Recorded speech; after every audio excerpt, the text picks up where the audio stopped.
الله الرحمن الرحيم. الحمد لله رب العالمين، والصلاة والسلام على أسعد النبيين وأشرف المرسلين نبينا محمد وعلى آله وصحبه أجمعين ومن دعا بدعوته واستنى بسنته إلى يوم الدين. السلام عليكم ورحمة الله. barkan mu da saduwa wannan yammaci na asabar wanda ya dace da ɗaya ko biyu ga watan safar wata na biyu a jerin watanni na kalandar musulunci a wannan shekara ta 1420 bayan hijirar manzo sallallahu alaihi wasallam daga makka zuwa madina wanda ya dace da 15 ga watan biyar shekara ta 1999 dan ci gaba da karatun littafin mai albarka riyadus salihin wannan kuma shine darasi na 9. idan ba a manta wa tashar magana da muke magana akan ta shine magana akan hakuri. Mun karanta wani bangare na hadisan da suke magana kan hakuri. Hadisin da zamu tashi yau shine hadisin Anas dan Malik. Wa an Anas ibn Malik radiyallahu anhu qala marra an-nabiy sallallahu alayhi wa alihi wa sallam bimra'atin tabki 'inda qabrin faqalat اتق واصبري فقالت إليك عني فإنك لم تصب بمصيبتي ولم تعرفه فقيل لها إنه النبي صلى الله عليه وسلم فأتت باب النبي صلى الله عليه وسلم فلم تجد عنده بوابين فقالت لم أعرفك فقال إنما الصبر عند الصدمة الأولى إنما الصبر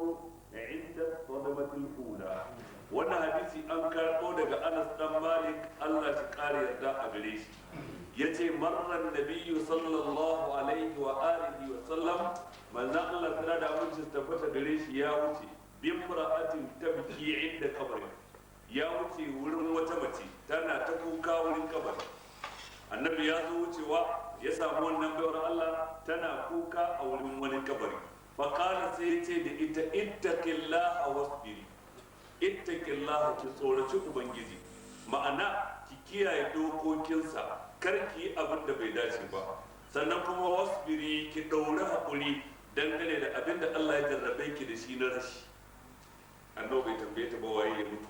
danta ne babanta ne kishiyarta ce yarta ce kanwarta ce annabi dai ya ce ta yi hakuri don kowaye dai ya mutu dai ba abin da ya dace a umarci wanda aka yi wa rasuwa da shi sai hakuri. yace ittaqillaha wasbiri ki tsoraci Allah ki haƙuri ki jure faƙal sai ta ce da annabi ilaika anni tafi ka bani wuri. lafazin ilaika wato ism da ya dafi ilal amr. ilaika anni je ka bani wuri fa innaka lam tusab bi musibati ake ba a jarrabe ka ba da irin musibata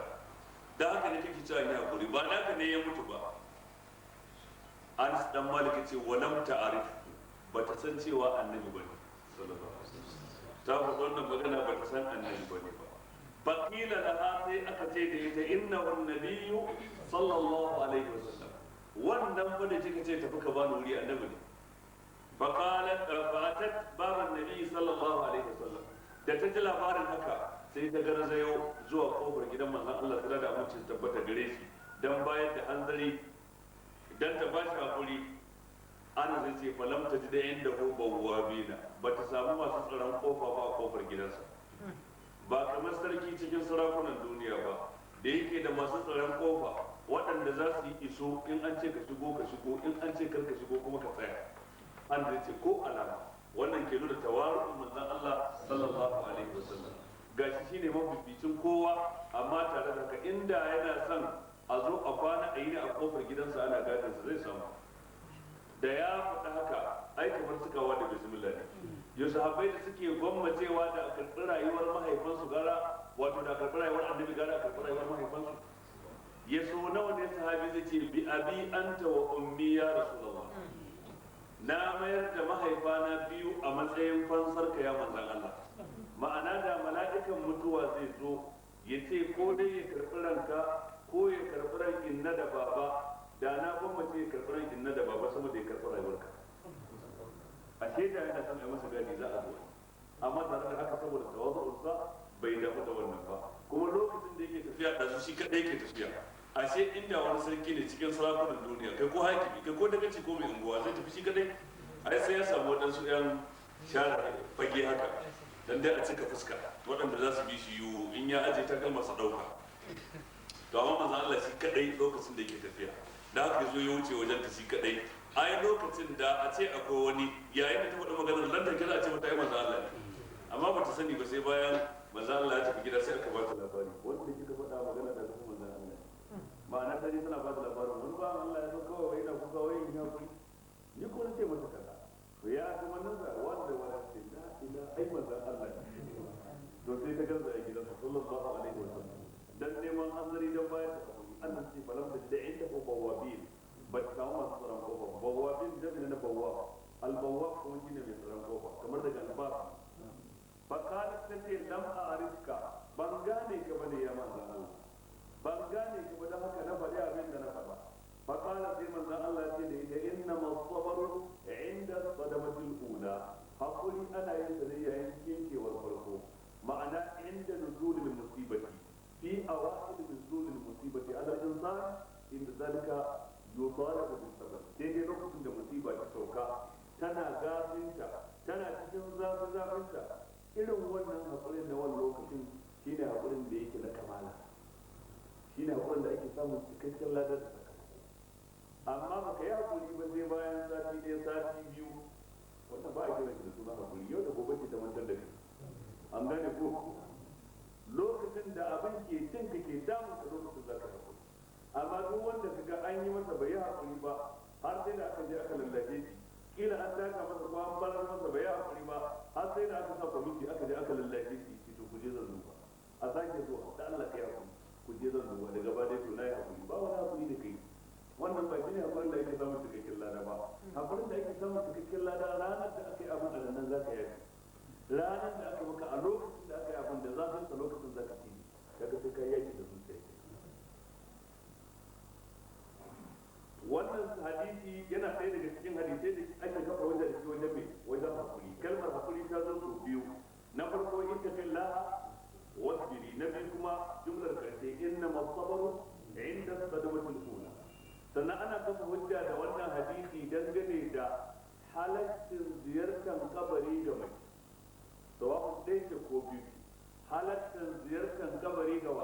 mace tun daga shi marar nabiyyu sallallahu alaihi wasallam bi imra'atin tabki ala qabrin wannan yanzu ya same ta a ina kenan a makabarta ko ya same ta cikin kabari wannan ke nuna ya halatta mace ta ziyarci kabari wanda yake wannan ita ce magana mafi inganci cikin maganganun malamai akwai malaman da suke ganin mace ba za ta ziyarci kabari ba aka ce menene hujjar da suka ce hadisin la'ana Allahu zawwaratul quburi sai malamai suka ce wannan hadisi da yake cewa Allah ya la'anci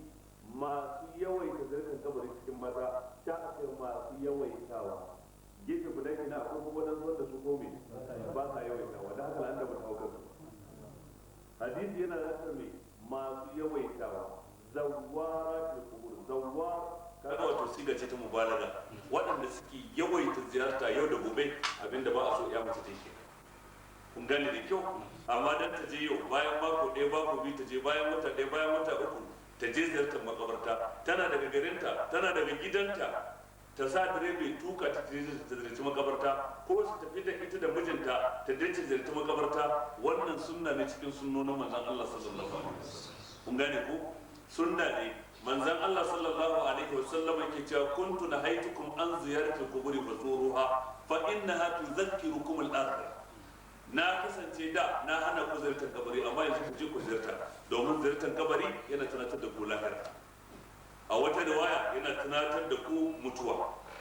ma'ana dai ziyartar kabari sunna ce cikin sunnonin manzon Allah sallallahu alaihi wasallam abinda ake bukata mutum ya tsare ladubban da ake bukata ladabi na farko yayin da ka je kabari za ka yi musu sallama duk makabartan gaba daya assalamu alaikum dara qaumin mu'minina assalamu alaikum dara qaumin mu'minina nas'alullaha lana wa lakum al-afiya ko kuma assalamu alaikum ahlad diyar min al-mu'minina wal muslimin nas'alullaha lana wa lakum al-afiya a wata riwaya assalamu alaikum dara qaumin mu'minin assalamu alaikum ahlad diyar min al-mu'minina wal muslimin yarhamullahu al-mustaqdimina minkum أو منا والمستأخرين نسأل الله لنا ولكم العافية أو ترواية أقول وإنا إن شاء الله بكم لاحقون riwaya ɗaya daga manzon Allah sallallahu alaihi wasallam wanda duk sun yi tarayya wajen cewa dai a idan mutum ya je zai musu sallama zai kuma roƙa musu gafara. A shi ladabin abin ka je kai musu sallama ka roƙa musu gafara kuma ka kalli tarukan kabarin nan yanzu kabarin wani ne wannan wancan kabarin wancan ne wannan kabarin wancan ne wannan kabarin haka za ka ga wannan kuma ka tuna nema wata rana za a kawo nan babbar manufar kenan ka tuna kai ma wata rana za a kawo ka nan duk sarautar ka duk ikon ka duk mulkin ka duk ilimin ka ko ka ki ko ka so ba a neman zaɓin ka dama tilas sai an kawo ka nan gudu to wannan sai sa sai ka rinka gyara ayyukanka sai ka yi kaffa da duniya kan ta shagaltar da kai ta mantar da kai lahirarka to wannan magana ta cewa na umarce ku da na hana ku zai kabari amma yanzu ku yi kaga ta shafi maza da mata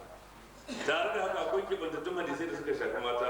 wata rana ummul mu'minin Aisha ta dawo daga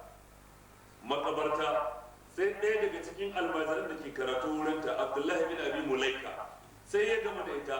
ya ce min aina ya ummul mu'minin daga ina sai ta ce daga ziyartar kabari na je na ziyarci kabarin dan uwana Abdurrahman bin Abi Bakar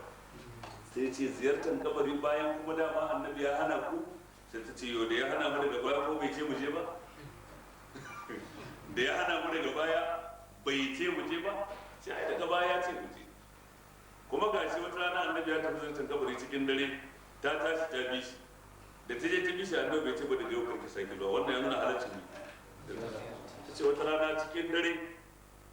na kwanta cikin daki ina jiran manzon Allah sallallahu alaihi wasallam yana daki na ta ce sai ya shigo da ya shigo sai ya cire rida ɗinsa wato mayafin da yake tura kan kafadinsa sai ya ajiye shi sai ya cire takalmansa sai ya matashin kai da su kashi kan inda ake kwana a gidan manzon Allah takalma ake matashin kai da su sai matashin kai da takalmansa sallallahu alaihi wasallam zane da yanda ya rage a jikinsa rabin sai shin fada rabi ya rufe da shi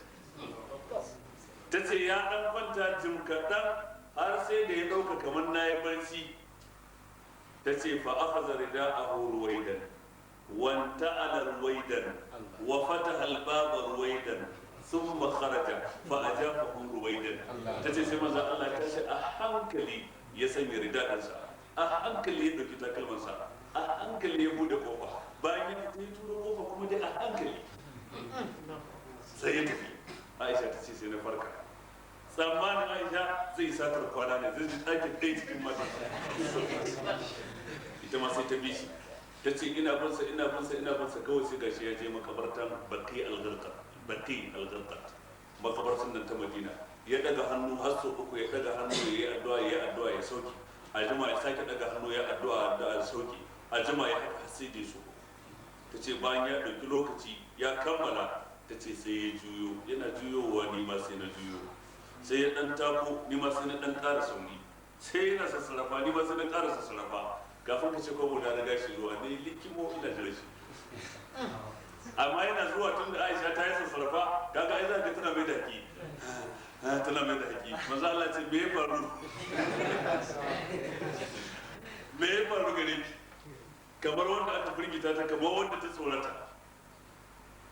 sai ta shi ta ce babu komai ya ce wallahi ko ki bani labari ko wahayi so kada ka so ya bani labari to gaskiyar labari ga abin da ya faru ka fita sai da bika kaza sai annabi ya zungure ta a kirjinta ya ce yanzu kina tsammanin Allah da manzansa za su hayance ki ba a gidan Abubakar ai mala'ika Jibril ne ya zo ya ce min Allah ya umarce ka tashi ka je ka yi wa mutanen da ke cikin baki addu'a duba falalan waɗanda aka kwantar a wannan makabarta tashi ka je ka yi musu addu'a cikin duhun dare ce abin da sa bai shigo ɗaki ba kin da kin cire kayan kin sa kayan barci mala'ika ba zai shigo cikin wannan halin ba da haka sai ya ɓuya daga waje ya yi min ishara ni kuma sai na tashi ba na son in farkar da ke daga barci kan ji tausayinsa ba na son kina jin daɗin barci kina shakatawa in tayar da ke da haka sai na sulale har na rufe kofa a hankali ba dan komai ba dan kar in firgita ki yace wannan shine abin da ya faru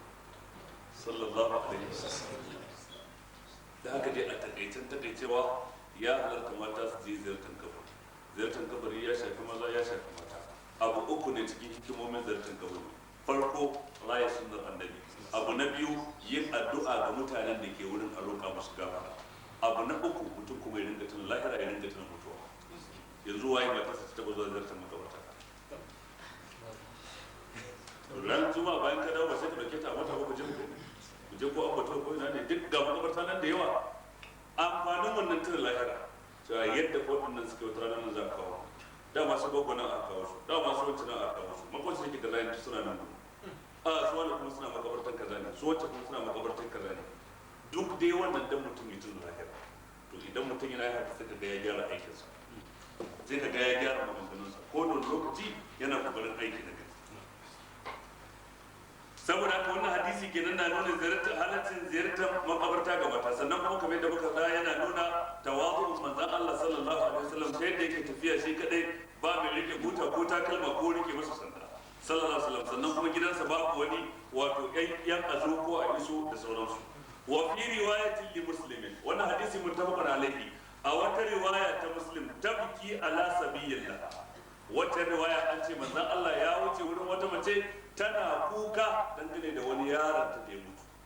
wannan an bayyana cewa yaro ne. Wa an abi hurairah radiyallahu anhu anna rasulullahi sallallahu alaihi wa alihi wa sallam qala yaqulu Allah ta'ala ma li'abdil mu'min 'indi jazaa'un idha qabadtu safiyahu min ahli ad-dunya thumma ihtasabahu illa al-jannah, rawahu al-Bukhari. Wannan hadisi an karbo daga Abu Hurairah, Allah shi kare ta a gare shi. Manzon Allah sallallahu alaihi wasallam ya ce yaqulu Allah ta'ala, Allah madaukakin sarki yana faɗa, wato kinan hadisi ne kudusi. Ma li abdul mu'mini indi jazaa'un, bawa na mu'mini ba ya da wani sakamako wurina idza qabattu safiyahu, idan na karbe wani masoyinsa min ahadin duniya cikin mutanen duniya, thumma ihtasabahu, sannan ya dura hakuri ya nemi ladan Allah game da rashin nan, game da abin nan da na karfe masa, ba abin da zan saka ya masa da shi illa aljanna, sai aljanna. Idan an ce safi dukkan wani makaunacinka, wannan makaunacin kila mata ce, kila ɗa ne, kila mahaifi ne, kila mahaifiya ce, kila wani aboki ne, kila wane ko kani, dukkan da wani makaunacinka wanda mutuwarsa za ta karya maka zuciya, mutuwarsa za ka saka damu, to yayin da wannan ya mutu din wanda yake da wannan matsayin wurinka, sai ka jura hakuri ka tuna cewa ya ubangiji ba lada cikin wannan musiba da ka tsora mun rashin wani ko wanci, ka jure ka cije kai ta maza, ubangiji ce sakamakon da zai baka shine aljanna, sakamakon da zai baka idan ka wannan shine aljanna. wannan hadisi rawahu Bukhari, Imam Bukhari rawahu. Wa an Aisha radhiyallahu anha annaha sa'alat Rasulullahi sallallahu alaihi wa alihi wa sallam an at-ta'uni. Wannan hadisi ne daga Aisha. Ita Aisha Allah shi kare ta a gare ta tambayi manzon Allah sallallahu alaihi wa sallam an at-ta'uni, dangane da at-ta'un. Asalin at-ta'un kuraje ne da suke fitowa cikin hamatar mutum, abu mai kama da malulu ke fitowa a hamata. Wani kurji ne sai ya yi ja ga wudishi, kewayensa kuma ka gabaki ya kewaye shi, shine ake kira ta'un a larabci. Amma sai ake amfani da kashe jambaɗe fulatanci da ko hausa ne, to hausa ne na san mutumin kuma ne. Ala kulli halin da sai ya kasance shi wannan abu da can ana kiran ta'un, amma daga baya sai ya kasance ita wannan kalmar ta ta'un ana amfani da ita ga dukkan wata annoba da ta sauka a gari, dukkan wata cuta da ta zo ana yayin ta a gari. Idan ana yayin wannan marunin ya zama ta'un kenan, idan ana yayin malaria ya zama ta'un kenan, idan ciwon idanu idan ka ko gari kowa ka gani idan sai ya jago da shi to ya zama ta'un kenan. Duk dai wata musifa da za ta zo ta shafi jama'a masu yawa a rinka yayin ta a gari, to wannan ana kiransa da suna mai at-ta'un. Sai Aisha ta tambaye manzon Allah dangane da at-ta'un, me ke kawo at-ta'un, ko menene hikimar zuwan ta'un, wata annoba ko cuta a cikin gari. Fa akhbaraha, sai manzon Allah ya bata labari, annahu kana azaban yab'athuhu Allahu ala man yasha. Shi ta'un din ne da can azaba ce Allah ke aiko ta kan waɗanda ya ga dama. Idan mutane sun bijire masa, in yana so ya lallasa su, sai ya aiko da wata cuta da zai zanto maradun am,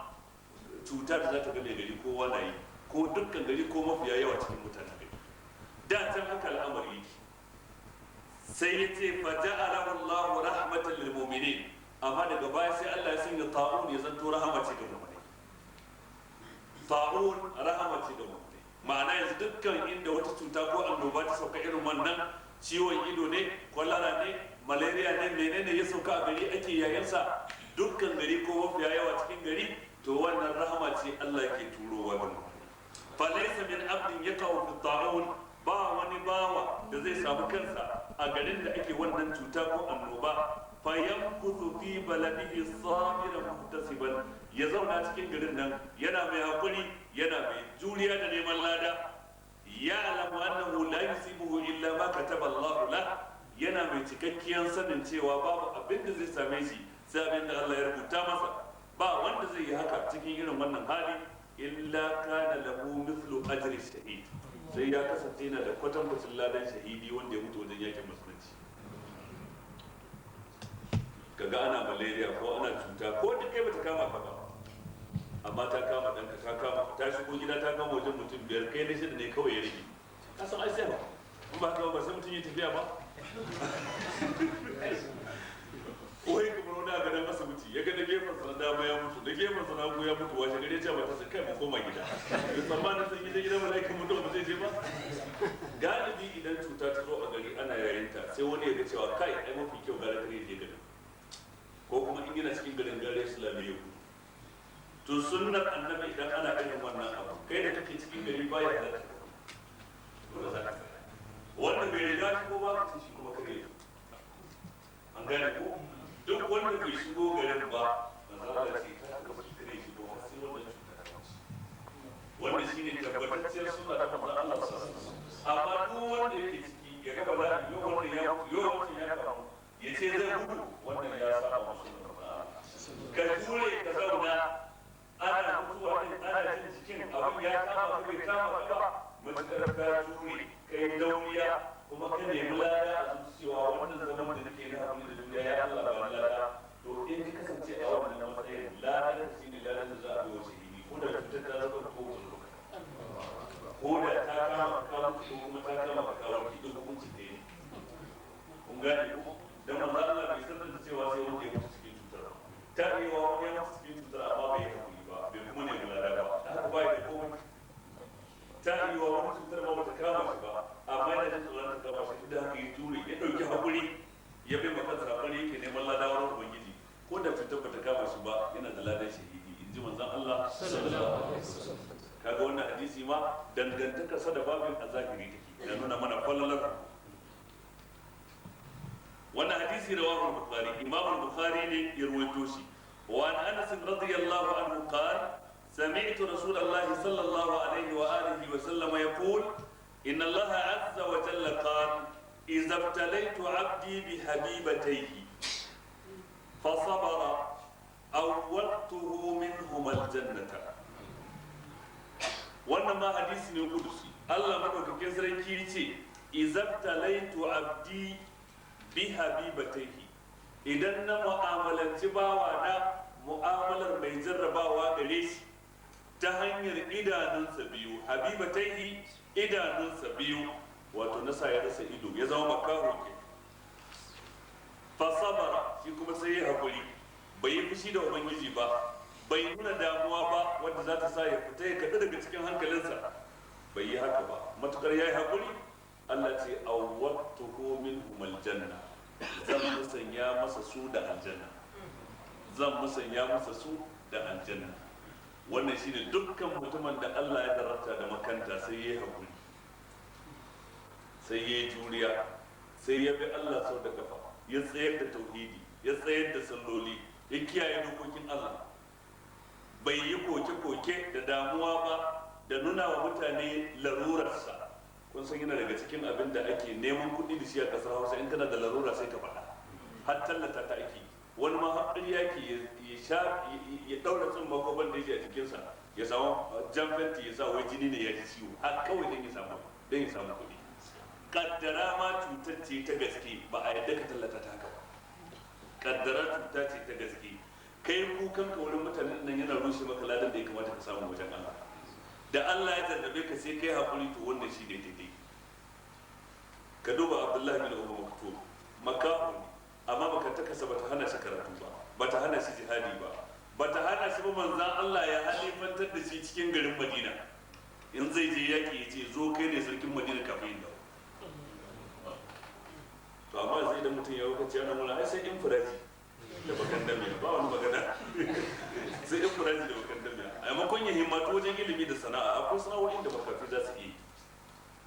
makafa kuma zai iya karatu ka duba babban ishara gare mu Sheikh Abdulaziz bin Abdullah bin Bas babban mutum da kasar Saudiya da ya mutu shekaran jiya Allah ya kansa da gafara makafa tun yana da shekara 20 ne makanci gashi bai mutu ba sai da kai shekara 90 shekaru 70 da ya a rayuwarsa yana makafa duk Saudiya ko kace duk Hijaz ba mu ga malami irin sa ba a bangaren tafsiri bangaren fiqh bangaren tauhidi da fannonin ilimin addinin musulunci masu yawan gaske kuma aikin da yake gudanarwa sai ka samu masu ido saboda mutum 20 musu gudanar maka da shi wakilci da yake da shi a manya-manyan kungiyoyi na duniya ko cibiyoyi na addini ko jami'o'i ya rike shugaban jami'a a wannan matsayin mataimakin shugaban jami'a tsawon shekara 9 ya rike shugaban jami'a tsawon shekaru 6 duk a wannan matsayin gashi na babban mufti da haka dan Allah ya jarrabe ka da makanta ba shi ke nuna shi kenan ka tsaya gindin danja kana bara kana cewa kaza wannan a irin nan ne da muke da ci baya ta fuskar addini da rayuwa sai muke ganin irin waɗannan al'amura amma duk inda aka ci gaba ba haka al'amura suke ita bara ko roƙo abin da yake gadar da shi wata larura ta faɗo maka wadda ba za ka iya yin mata ba sai ka tambayi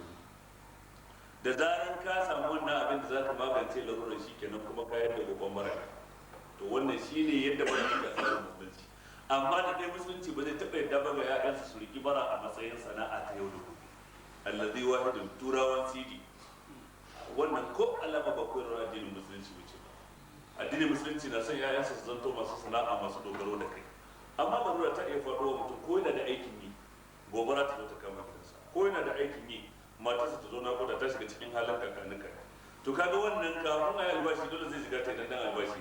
to sai ya tambaye ka taimako kana da abin da zaka bashi sai ka taimaka masa wannan ya halatta ya taimaka dan da wata su cewa sun tijinin ta zai kare ba ya da iya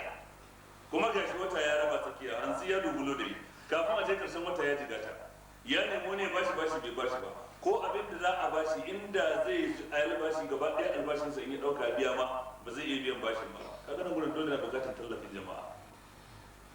to kuma addinin musulunci ya wajabta mana mai tallafi a irin wannan wa ta'awanu 'alal birri wat taqwa wa la ta'awanu 'alal ismi wal 'udwan manzo Allah ce ka taimaka wa dan uwanka cikin wannan hali ayoyin Qur'ani ko sun cika to kaga sai ka taimaka yana cikin sanani sai ya roka amma ya mai da roko sana'ar sa da dai ko makaho ko kuturu ba wanda aka halattawa ballanta na mutumin da yake lafiyar sa kalau haka ba su didi ba sa da ya zanto dan mawala duk sa su layi daya da maroki da zai rinka cewa dawa da kai binni ne da dan mawala da zai rinka bin office irin yan wankin nan yan mawala zafin da mabarata da ke bakin danja dukkan su layi su ba wanda yake kan abin da annabi ya yarda da shi sai dai wani ya bole laifi shi maroki illarsa ya yi karya a bashi kuɗi kuma kai ma karya ma ka bashi kuɗi dan duk abin da zai faɗa ma ɗaya daga cikin biyu ko bai faɗi karya ko faɗi gaskiya idan ya ce maka ya alhaji wani ne mota 10 kuma ya kaddara mota 10 gare ka to me ya kara maka na labari wanda baka da shi da idan kuma ya ce maka ya alhaji mai kantina 40 kuma ya zanto kanti ɗaya gare ka to kuma karya yi me da ya karya ko ya shi mutumin da ya karya ya kamata ka biya shi